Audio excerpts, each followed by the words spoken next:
किसी ने कानून को हाथ में लेने का दुस्साहस किया तो उसको लेने के देने पड़ जाएंगे। उसकी कई पीढ़ियों के द्वारा जो अनैतिक और अवैध तरीके से अर्जित संपत्ति है, इस संपत्ति को जब्त करके गरीबों में बंटाने का काम करेंगे।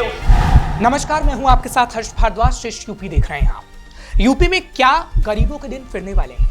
क्या आगे आने वाले वक्त में यूपी में माफियाओं की संपत्ति का सार्वजनिक बंटवारा होने वाला है? क्या गैर कानूनी ढंग से करोड़ों अरबों जमा करने वाले लोगों की संपत्ति गरीबों में बांटी जाएगी? ऐसे कई सवाल आजकल सुर्खियों का हिस्सा बन गए हैं और इन सवालों का आधार बना है सीएम योगी का एक बयान, जो इशारा कर रहा है कि यूपी में माफियाओं की संपत्ति पर होने वाली कार्रवाई गरीबों के लिए खुशखबरी लेकर आएगी। क्या है पूरा मामला, समझिए सर।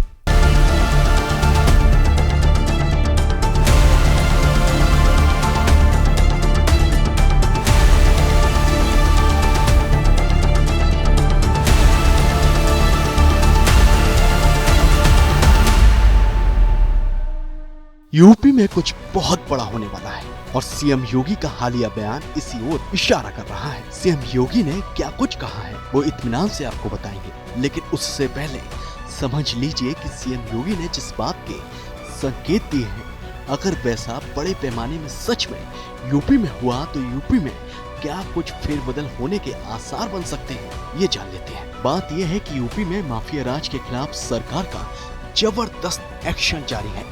ऐसे में बात चाहे अतीक की हो या फिर जिक्र मुख्तार अंसारी का हो या फिर गौर उनसे जुड़ी दहशत पर किया जाए, तो ये सब वर्तमान में नहीं दिखता, क्योंकि ये सब कुछ अब अतीत हो चुका है और मिट्टी में मिल चुका है। और सरकार ने इन जैसे तमाम अन्य माफियाओं पर सख्त कार्रवाई करते हुए उनकी बेनामी संपत्ति पर भी सख्त एक्शन लिया है और संकेत दिए हैं कि माफियाओं की गैर कानूनी संपत्ति गरीब तबके के लिए काम आएगी। दरअसल सीएम योगी ने अलीगढ़ में खुलकर कहा है कि यूपी में अगर किसी ने कानून को हाथ में लेने का काम किया तो उसे लेने के देने पड़ जाएंगे और अपराधियों की संपत्ति को जब्त कर गरीबों में बांटने का काम होगा।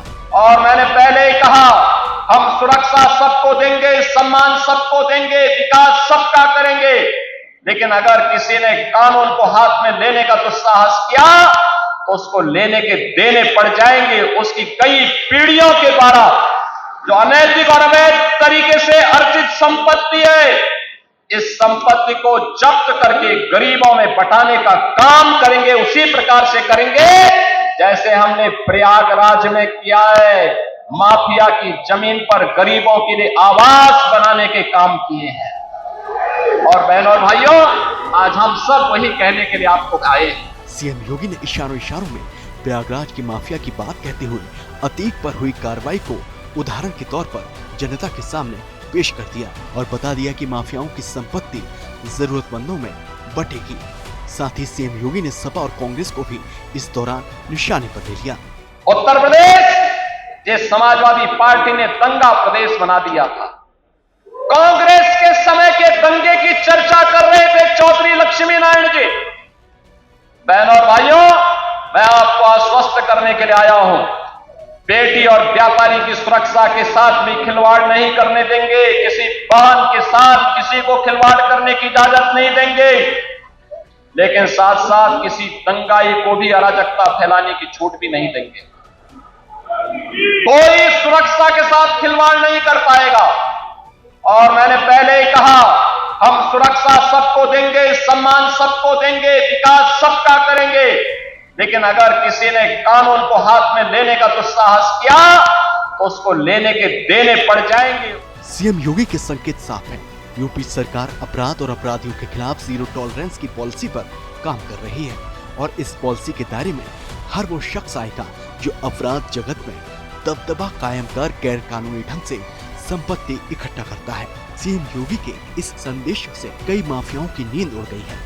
अतीक मुख्तार तो पहले ही इस दुनिया से रुखसत हो चले हैं, बाकी जो बचे हैं उनकी भी खैर नहीं है। माफियाओं की लिस्ट बड़ी है। प्रदेश के अलग अलग हिस्सों में माफियाओं की लिस्ट में कई अपराधियों के नाम शामिल हैं और जिस तरीके से सीएम योगी ने हुंकार भरी है वो बताता है कि माफियाओं की संपत्ति का बंटवारा अगर सच में गरीबों के बीच कर दिया गया तो न सिर्फ जरूरतमंद लोगों की जिंदगी में खुशहाली आएगी, बल्कि अपराध करके गैर कानूनी ढंग से संपत्ति बनाने वाले भी अपराध करने से पहले 1000 बार जरूर सोचेंगे। फिलहाल ऐसी और खबरों के लिए आप देखते रहिए श्रेष्ठ यूपी। यूपी की हर खबर देखने और उनसे अपडेट रहने के लिए हमारे चैनल श्रेष्ठ यूपी को सब्सक्राइब और लाइक करें। साथ ही बेल आइकन को दबाना ना भूलें, जिससे हमारे हर वीडियो की जानकारी आप तक पहुंचती रहे।